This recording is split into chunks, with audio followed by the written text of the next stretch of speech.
So earlier this year, we decided to take a flight to Cancun. The main reason was to explore these cenotes. If you don't know, they're like underground rivers that runs underground. And Mexico is basically filled with them. We decided to stay there for 2 weeks. And so this video is about showing you which cenotes we like the most, how much they are, and generally if they are worth it. So here you go.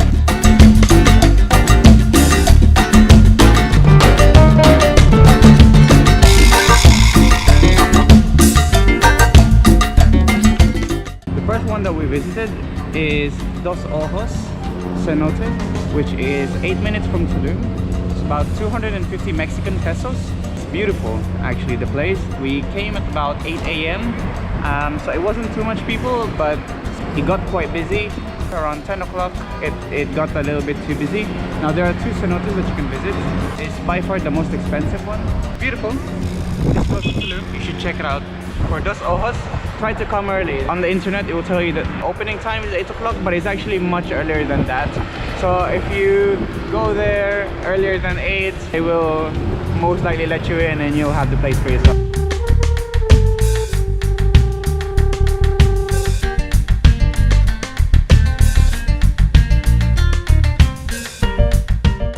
Now the Grand Cenote is another cenote that we visited while we were in Mexico. A couple of things that were noteworthy there. It wasn't as expensive as Los Ojos. The entrance was about 180 Mexican to get in. They have a turtle sanctuary, so that's pretty cool if you like turtles.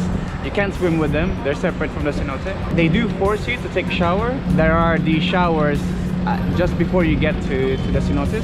They're quite cold and the pressure is quite high, but you will have to use it. So Elena, she tried to go in the cenote without showering, and one of the security guards actually stopped us and told her that she needs to at least wet her hair before getting to the cenote. So take a shower.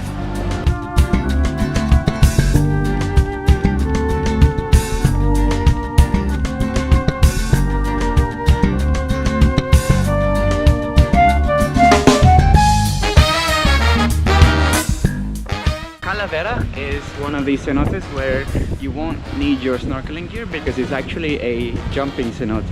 Now if that's not your thing, then you probably want to skip this, but it's quite fun. So the entrance is 100 Mexican per person, which is quite cheap. You'll probably spend maybe 30 minutes to an hour here. There are basically 3 holes in the cenote. One is the big area where everybody jumps from. There are these 2 other holes which are just about big enough to fit a person to just drop to the water. And that one was quite scary, so I didn't do that. I just jumped on the big one, but Elena, she jumped on the small one. It's quite fun, so check that one out. One of the tips probably would be to just come early.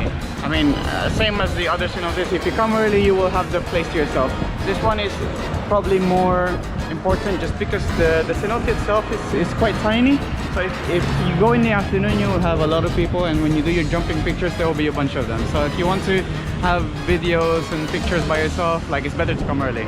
We didn't do that, unfortunately, so we had to suffer the consequences. There were like, I don't know, 10-15 people. You know, we were queuing to jump, which is not bad, but you know, it could be better.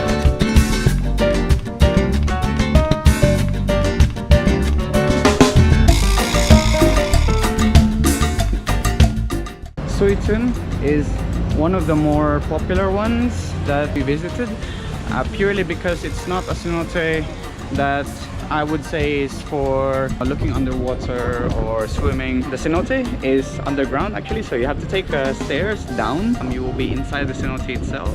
The cenote seems quite old, so it's not like you are entering the cenote from the top. It's actually going in through this cave, not a narrow cave, it's like with steps. It's about 2 minutes and then you get to the cenote. In the middle of the cave there is water. It's quite shallow.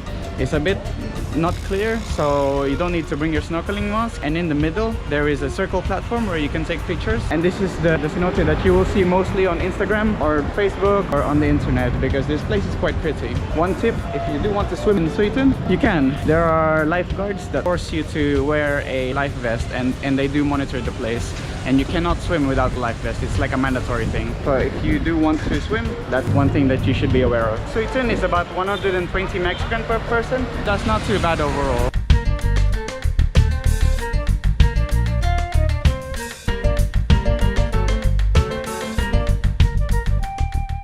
Casa Cenote.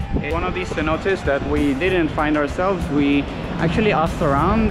One of the divers on one of the cenotes that we visited at recommended Casa Cenote. It's quite close to Tulum. I would say it's more of a lake rather than a cenote. The water is quite murky and the visibility is quite poor. It's 120 Mexican to get in. It's just on an open lake. It's a cenote in terms that it has underground entries. One tip for this place would be to get a guide. Definitely get a guide. We arrived there and we paid for the entrance. At some point as you swim in the cenote, you will see a sign saying that you cannot go past without a guide. You'll see this sign quite early on in the cenote. We didn't get a guide because we wanted to save a bit of money and we thought maybe we could just explore the place, but it turns out you do need guide to go past it, which is it's quite a bummer because you already paid 120. But if you do want to explore the cenote, like for sure get a guide, even if it's just for snorkeling.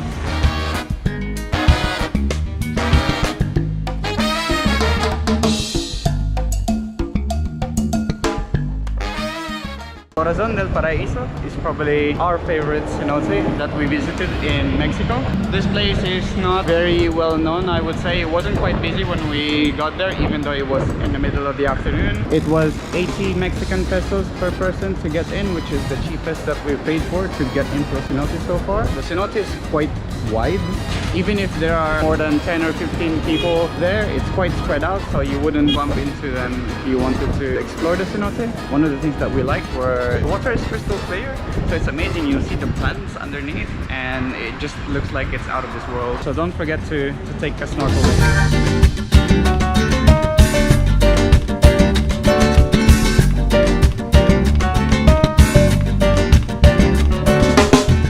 That's it for this video.